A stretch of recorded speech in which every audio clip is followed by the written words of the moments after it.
എടുത്ത് ചോദിക്കുന്നത് എന്താണ് ആഗ്രഹം, എന്ത് കഴിക്കണം. ഉടനെ ഇന്നത്തെ ഈ സമൂഹം പറയും പൊറോട്ട ഇറച്ചി അല്ലേ.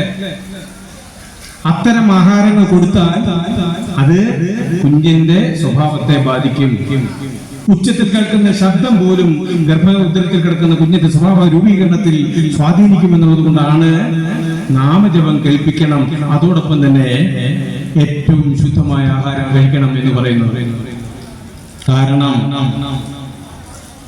ശുദ്ധാത്മാക്കളായി മനുഷ്യൻ മാറണമെങ്കിൽ, അടുത്ത തലമുറയെങ്കിലും ഭക്തിയിലേക്ക് നയിക്കണമെങ്കിൽ ഈ ഗർഭോദര വിദ്യാഭ്യാസം തുടങ്ങണം. അതെല്ലാ ക്ഷേത്രങ്ങളിലും വിദ്യാഭ്യാസ കേന്ദ്രങ്ങളായി മാറണം. ക്ഷേത്രങ്ങൾ ആധ്യാത്മിക പഠന കേന്ദ്രങ്ങളാവണം. ഇത് പറഞ്ഞു കൊടുക്കണം. ഇന്ന് ആ ഒരു ആധ്യാത്മിക പഠന കേന്ദ്രങ്ങളാകുന്നില്ല ക്ഷേത്രങ്ങൾ. കഥകൾ പറയാനാകരുത്. കഥകൾ മാത്രമല്ല നമുക്ക് വേണ്ടുന്നത്, കഥയെ മുൻനിർത്തിക്കൊണ്ട് കഥയുടെ പിന്നിലുള്ള പരമമായ സത്യത്തെ അറിയണം. ഇതുപോലൊരാൾ വീണ്ടും നമ്മുടെ പുരാണങ്ങളിൽ ഉണ്ടായിരുന്നു. നിങ്ങൾക്കറിയാമായിരിക്കാം, ഉദ്വാരക മഹർഷിയുടെ ആശ്രമത്തിലെ ഏറ്റവും ഉത്തമനായ 8 വളവുകളോട് കൂടിയ ഒരു ഋഷിയെ നിങ്ങൾക്കറിയാമായിരിക്കും. അറിയും. കഹോടൻ, സുജാത. കഹോടൻ അത്യുഗ്രന പണ്ഡിതൻ. കഹോടന്റെ ഭാര്യയായിരുന്നു സുജാത. നിത്യവും ഭഗവത് കഥകൾ സുജാതയ്ക്ക് പറഞ്ഞു കൊടുക്കും. ഈ പറഞ്ഞു കൊടുക്കുന്ന സമയമെല്ലാം തന്നെ സുജാതയുടെ ഗർഭത്തിൽ കുഞ്ഞു വളരുന്നുണ്ടായിരുന്നു. അങ്ങനെ ഒരു ദിവസം ഭഗവത് കഥകൾ പറയുമ്പോൾ ഒരു ഭാഗത്തിൽ തെറ്റ് സംഭവിച്ചു കഹോടന്. തൊട്ടടുത്ത നിമിഷം തന്റെ ഉള്ളിൽ കിടന്നുകൊണ്ട്, ആ അമ്മയുടെ ഉദരത്തിൽ കിടന്നുകൊണ്ട്, സുജാതയുടെ ഉദരത്തിൽ കിടന്നുകൊണ്ട് ആ കുട്ടി പറഞ്ഞു, അച്ഛാ ഇപ്പൊ പറഞ്ഞത് അത്ര ശരിയല്ല, ഒന്നുകൂടി ശരിയാണോ എന്ന് പരിശോധിക്കണം. പെട്ടെന്ന് തന്നെ കഹോടന് അഹംബുദ്ധി, അഹങ്കാരം വരുന്നു. ഗർഭോദരത്തിൽ കിടക്കുന്ന കുഞ്ഞ് എന്നെ തിരുത്താൻ മാത്രമായോ? അങ്ങനെയെങ്കിൽ നീ 8 വളവുകളുള്ളവനായി പോകട്ടെ എന്ന്. 8 വളവുകളുള്ളവനായി പോകട്ടെ എന്ന്. അങ്ങനെ 8 വളവുകളുള്ള പുത്രനായി ജന്മമെടുത്തു അഷ്ടാവക്രൻ. ആ അഷ്ടാവക്രനെ അത്യുജ്വലമായ പണ്ഡിതനായി ജനക മഹർഷിയുടെ ആശ്രമത്തിൽ മത്സരത്തിൽ പങ്കെടുത്ത് വരണദേവന്റെ പുത്രനാക്കുന്ന വന്തിയെ തോൽപ്പിച്ചുകൊണ്ട് അത്യുജ്വലമാകുന്ന ജ്ഞാനത്തിന്റെ കുടി പിടിക്കുവാൻ അർഹത നേടിയത് തന്റെ അമ്മയാകുന്ന സുജാതയുടെ ഗർഭോദരത്തിൽ കിടന്നുകൊണ്ട് തന്റെ അച്ഛൻ പറഞ്ഞു കൊടുത്ത ആത്മീയ കാര്യങ്ങൾ, ഈശ്വരീയമായ കാര്യങ്ങൾ മാത്രമാണ്. ഇങ്ങനെ അനവധി സാഹചര്യങ്ങൾ നമ്മുടെ പുരാണങ്ങളിലുണ്ട്. ആ പുരാണങ്ങളിൽ പറയുന്നത് പോലെ തന്നെ ഗർഭോദര വിദ്യാഭ്യാസം നമ്മുടെ കുട്ടികൾക്ക് കൊടുക്കണം. അതിലൂടെ ഈ സനാതന ധർമ്മത്തിന്റെ അത്യുജ്വലമാകുന്ന തത്വങ്ങൾ എന്നും ഉയർത്തിപ്പിടിക്കുവാൻ അവർക്ക് കഴിയും. ഒരിക്കലും അവർ വഴിയെത്തിയില്ല. അതുകൊണ്ട് നിങ്ങളോട് എനിക്ക് പറയാനുള്ള ഒരേ ഒരു കാര്യം, ഭഗവാനെ ഭഗവതിയെ സ്മരിക്കുക. നിത്യവും നാമസങ്കീർത്തനം നടത്തുക. നാമസങ്കീർത്തനം എന്തുകൊണ്ട് നടത്തണമെന്ന് ചോദിച്ചാൽ, നാമസങ്കീർത്തനം യസ്യ സർവപാപ പ്രണാശനം പ്രണാമോ.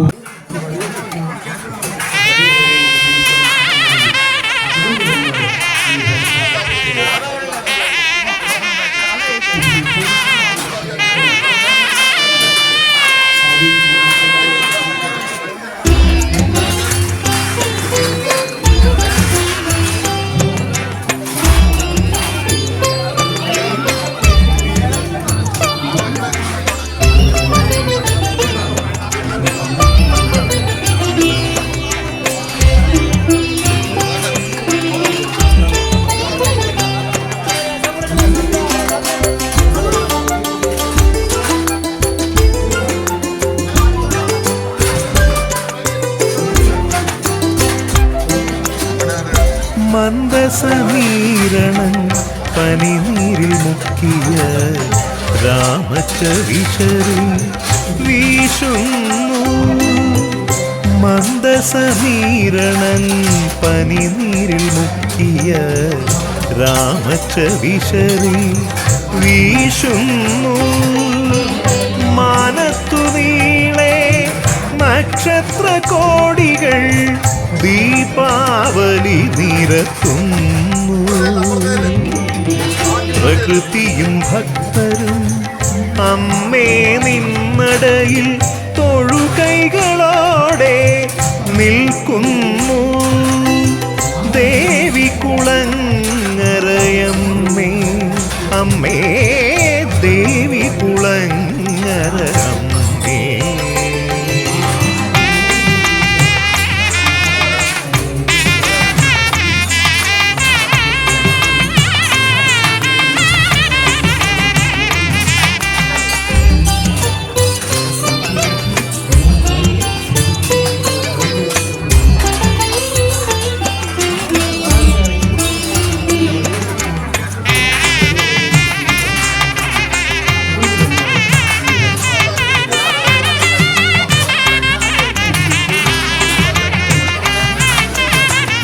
സംപ്രീത ചിത്തയായി നീ കനിഞ്ഞിടുകിൽ സംപ്രാപ്തമല്ലോ മഹസും.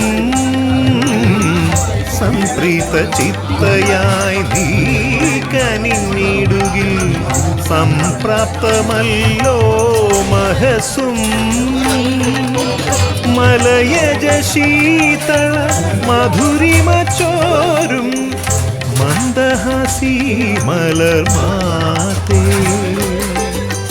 മന്മനമാർത്തമലീമസമാകാതെ കാത്തിടണേ തമ്പുരാട്ടി. മല്ലനയനങ്ങൾ എന്നിൽ പതിയണേ മല്ലക്കുഴലിയാം ഭദ്രേ.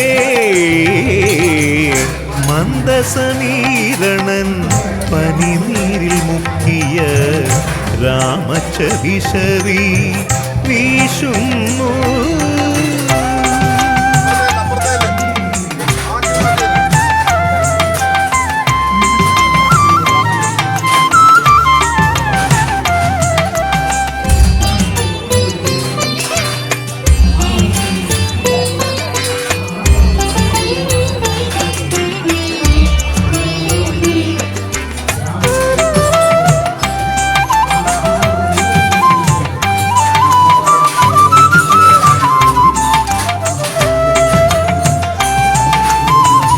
മന്ത്രമായി പാടുന്ന മദനശലാക. ഓം ശ്രീ മഹാദേവി നമഃ.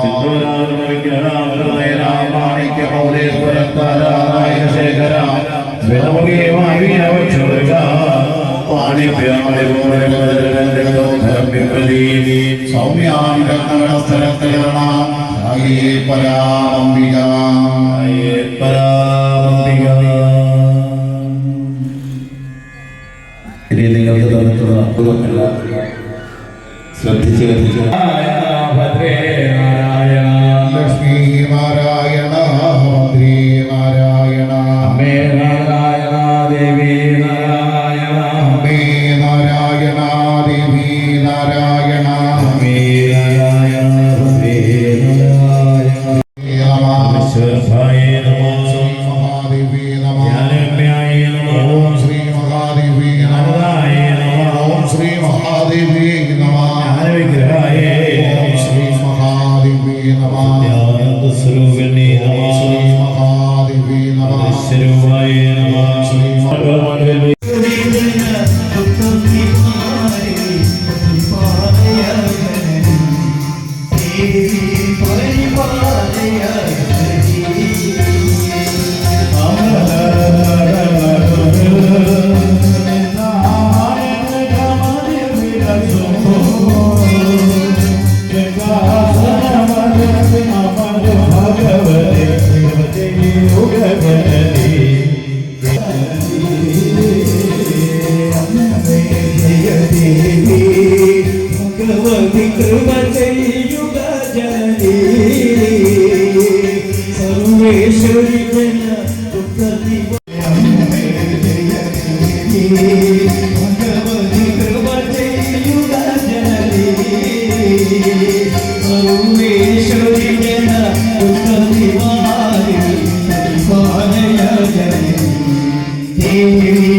Thank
you.